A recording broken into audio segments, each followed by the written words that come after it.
Hello out there in Hi. Facebook Live land. We're here with Richard Armitage, the star of Berlin Station. And the season finale airs this Sunday, December 18th at 9 p.m. on Epix. So everyone needs to tune in and watch. Epics. Epics. No one's nervous. What are you talking about? So for those of us just tuning in, can you tell us a little bit about the premise of the show? Again, how long have you got? Yeah, basically, the show is set in Berlin, hence the title Berlin Station. It's the CIA station in the center of Berlin. And I play a character called Daniel Miller, who is tasked with going into the station to hunt down a mole who is leaking CIA secrets. The mole is called Thomas Shaw, loosely based on Edward Snowden. And that operation drags Daniel down a rabbit hole. A metaphorical rabbit hole, not a literal rabbit hole, because I'm quite a big person, so getting down a rabbit hole would be quite a tight thing to do. Mm-hmm. And how did you originally come onto the project? I was looking for a TV show that was current and relevant and topical, and I found the script came to me about a year before we started shooting, and I read it, and then it evolved, and then I went and met with the producers and the creators, and it went from there. Great. And, you know, it's such a great cast on this show. You know, you have Richard Jenkins, Michelle Forbes, Leland Orser. You know, can you talk about sort of working with the strong team? Yeah, I mean, I think it's one of the best elements of our show is the casting, and you know, the cast is largely over 40, which is really wonderful. It's a very diverse cast, extremely experienced actors. I mean, being on set with, like you say, Richard and Leland, Michelle, Reese, who I spent much of my time with, it was incredible. But also, I think the quality of that cast drew a really great international cast of guest artists and regulars from Germany, Poland, England, the Netherlands. So it's a very rich tapestry of actors. Mm-hmm. And a reminder out there in Facebook Live land, we're taking your questions, so send them in. You have people watching from all over the place, from Germany, from England. Everyone's here for you. England. Let's see. Our first question from Christina. This is a good one. Hector, hero or scum? Where do you stand on this and why? Well, because I know how the show ends, I am slightly biased, and also I just love what Reese did with his character. He has a platform which I think he would be able to stand up in a court of law and defend. I think he would probably go to jail for what he's done, but his morals are in the right place. So to me, he is a hero.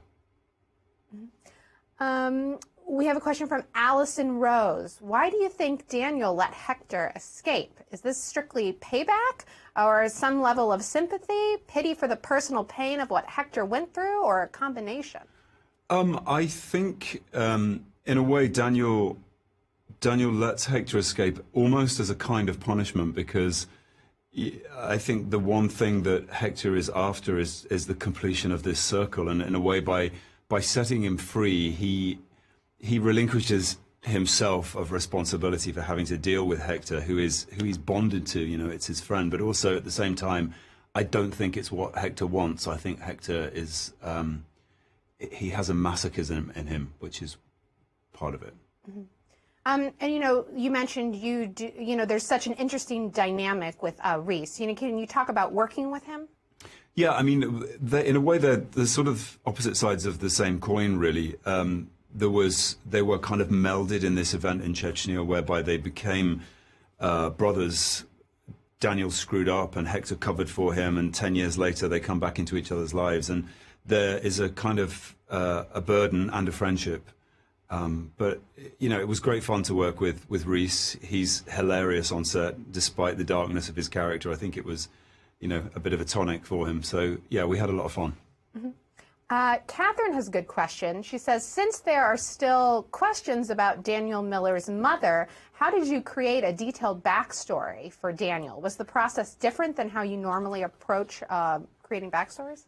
Well, the minute I saw, you know, the first glimmer of a backstory, of course, I filled it out. So I found thousands of photographs of East and West Berliners from the sort of middle, from the 80s, and so I created like a photo album of their life, and but then the show creators really, Brad Winters and Olin Stenhauer, they created a thorough backstory, incorporating some of my ideas, but I don't know whether we will take it any further, but it certainly shaped him as a person. But it's an interesting concept. Mm-hmm. Beatty says she loves the show. How did you cope with learning German?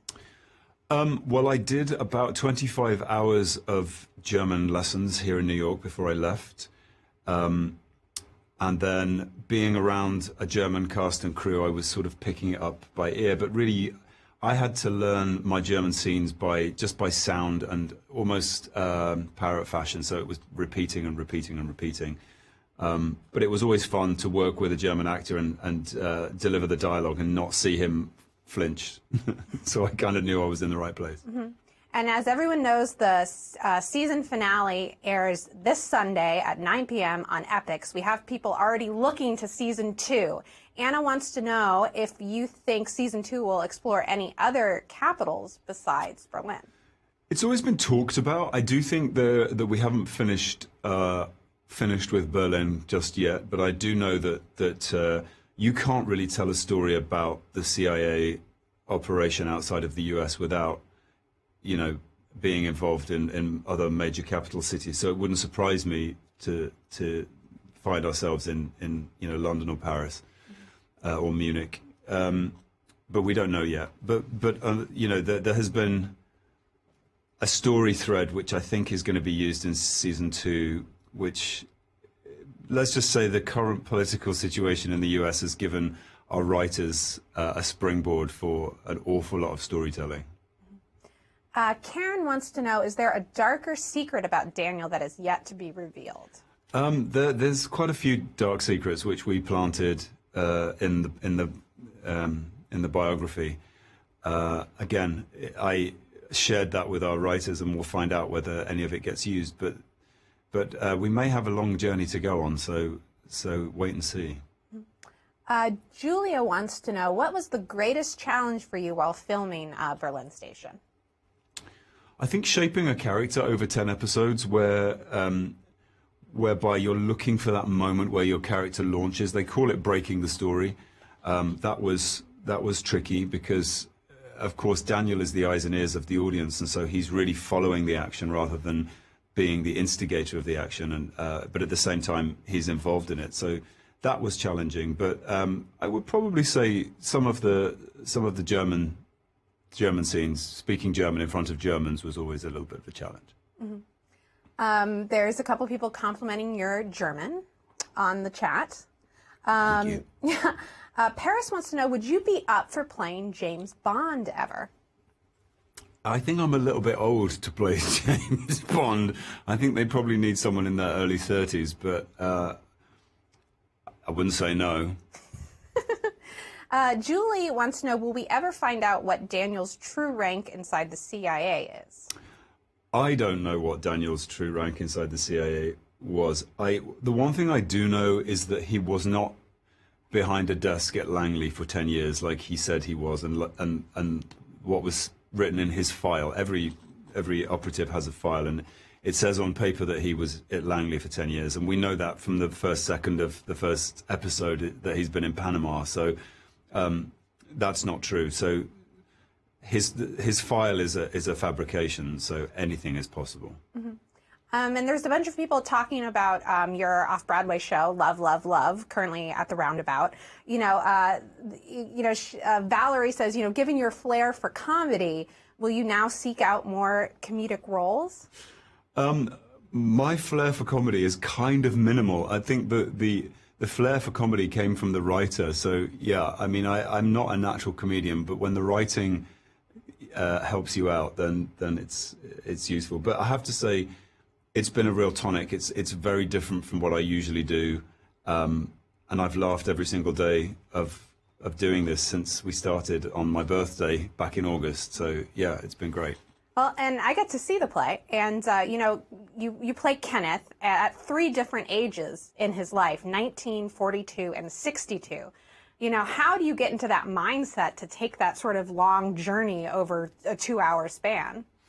A lot of it is in the rehearsal room, so you work each act separately and individually and on its own.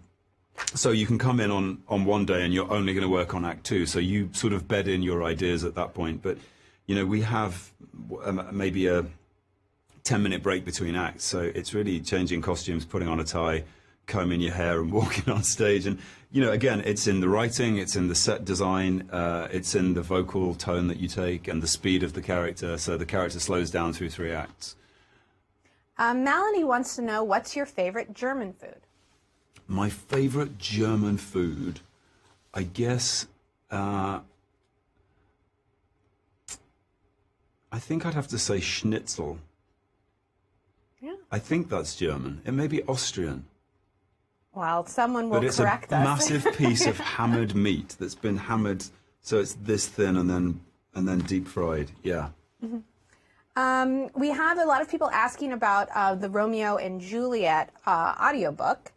Dorothea wants to know, was it difficult for you to voice so many different characters? Was it more challenging to read than Hamlet?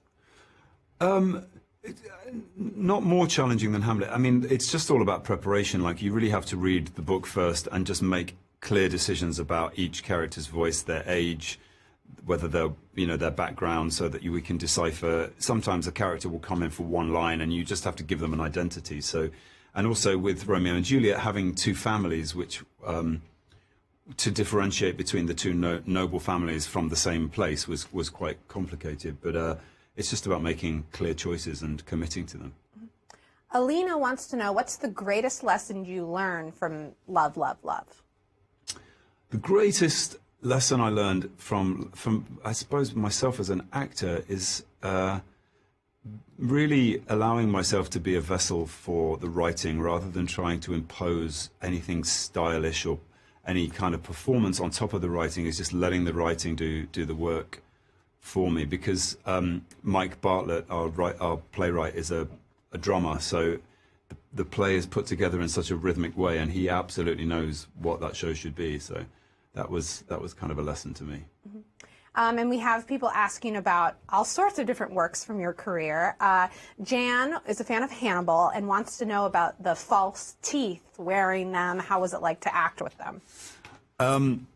Yeah, there was one occasion, I think it was when we were shooting the scene where Dollarhide eats the painting, and they'd created an edible piece of paper, but it just kept falling apart. It just crumbled in my hand. So I said, look, I'll eat the paper, the real paper. And I had the fake teeth in.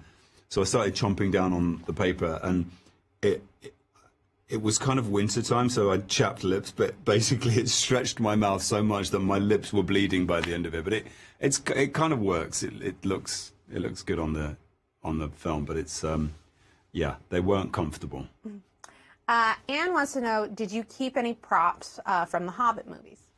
I did keep. Well, actually, I was given my sword. I was given the Orcrist, and I was given the oaken shield and the map and the key to the Kingdom of Erebor. So I have those as my prized possessions. Mm-hmm. There's a couple people on here who really, really want you to join the Fantastic Beast universe.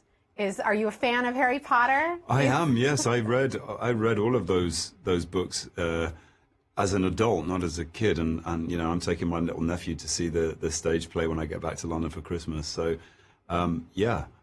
I'd like to join the Fantastic Beasts movie franchise as well. Mm-hmm. Can we get her on the phone? JK, if you're watching. Hello. We have a question from Tony. She is a big fan of North and South. Can you talk about, do you have any memories from the set you could share? Yeah, I mean, gosh, that's quite a long time ago now, isn't it? My memories are very distant. I haven't actually watched it since it was first aired on the BBC.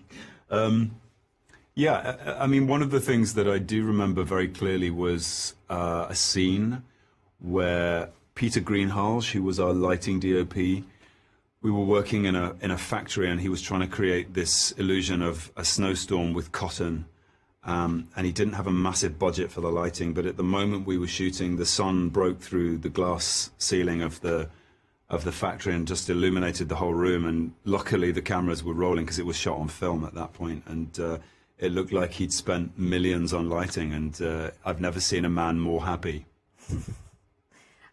Kate wants to know, how does working on Berlin Station compare to working on MI5? It's a similar genre, and I enjoy the genre. It's the kind of book that I love to read. I was a big fan of John le Carré. I expected Berlin Station to be more similar to MI5 than it really was. MI5 was probably a few years ago now, and it was very technology-based. And Berlin Station really has departed from that because the internet and gadgetry and technology is no longer a reliable place for intelligence operatives to do business. So it's gone back to a sort of old-fashioned spycraft of face-to-face interaction, which I really enjoyed because the game is about getting into the mind of the opponent.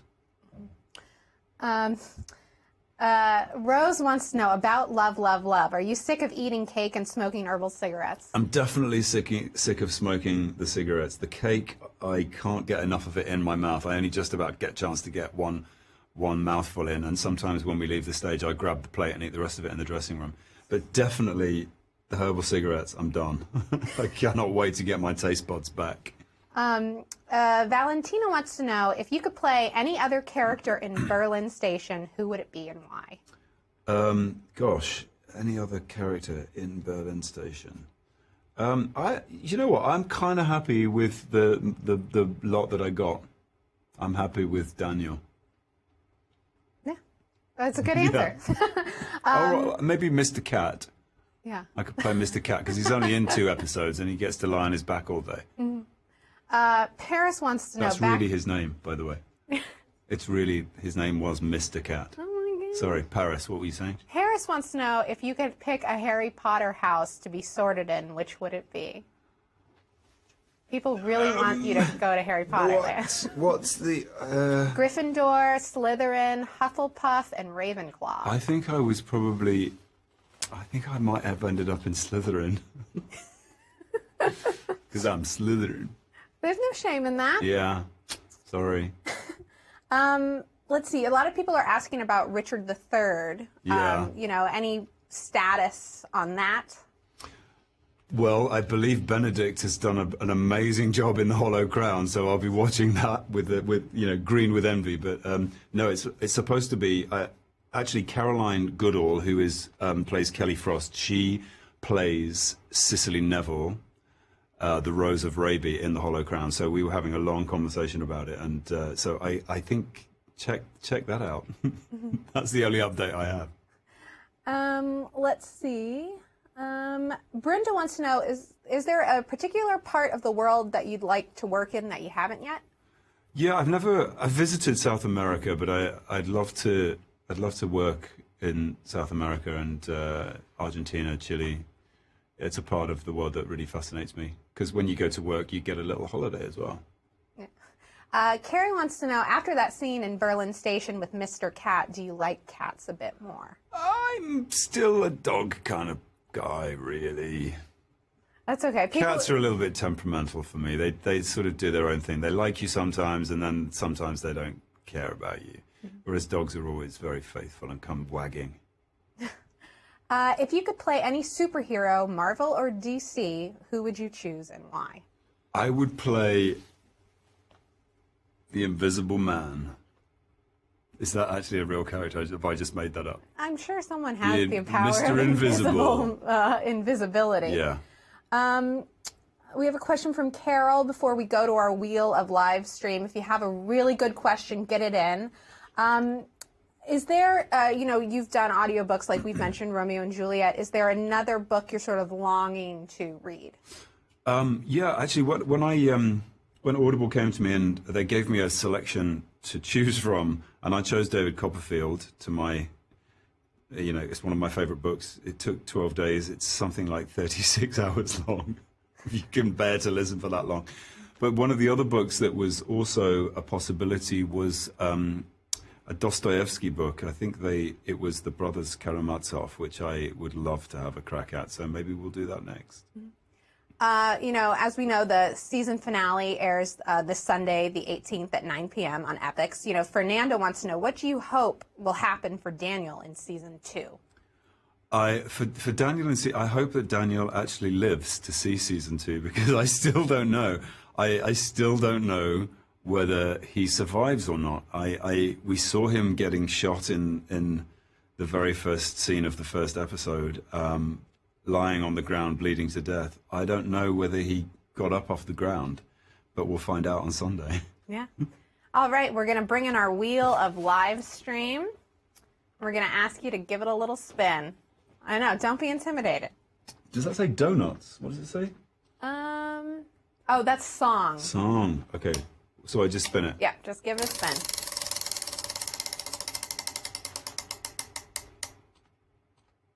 Deal.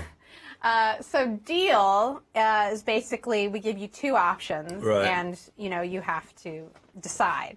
You know, would you rather be sticky or wet your entire life? Sticky or wet? Is it warm wet or cold wet? We're gonna say it's getting a little bit sexual, isn't it? We'll say cold. We'll say cold. And what kind of sticky? Like a toffee between your hands, wet fingers. Yeah. Yeah. Okay, wet. Wet. Great. Why don't you give it another spin, since that was kind of... Was that a bit rubbish? All right.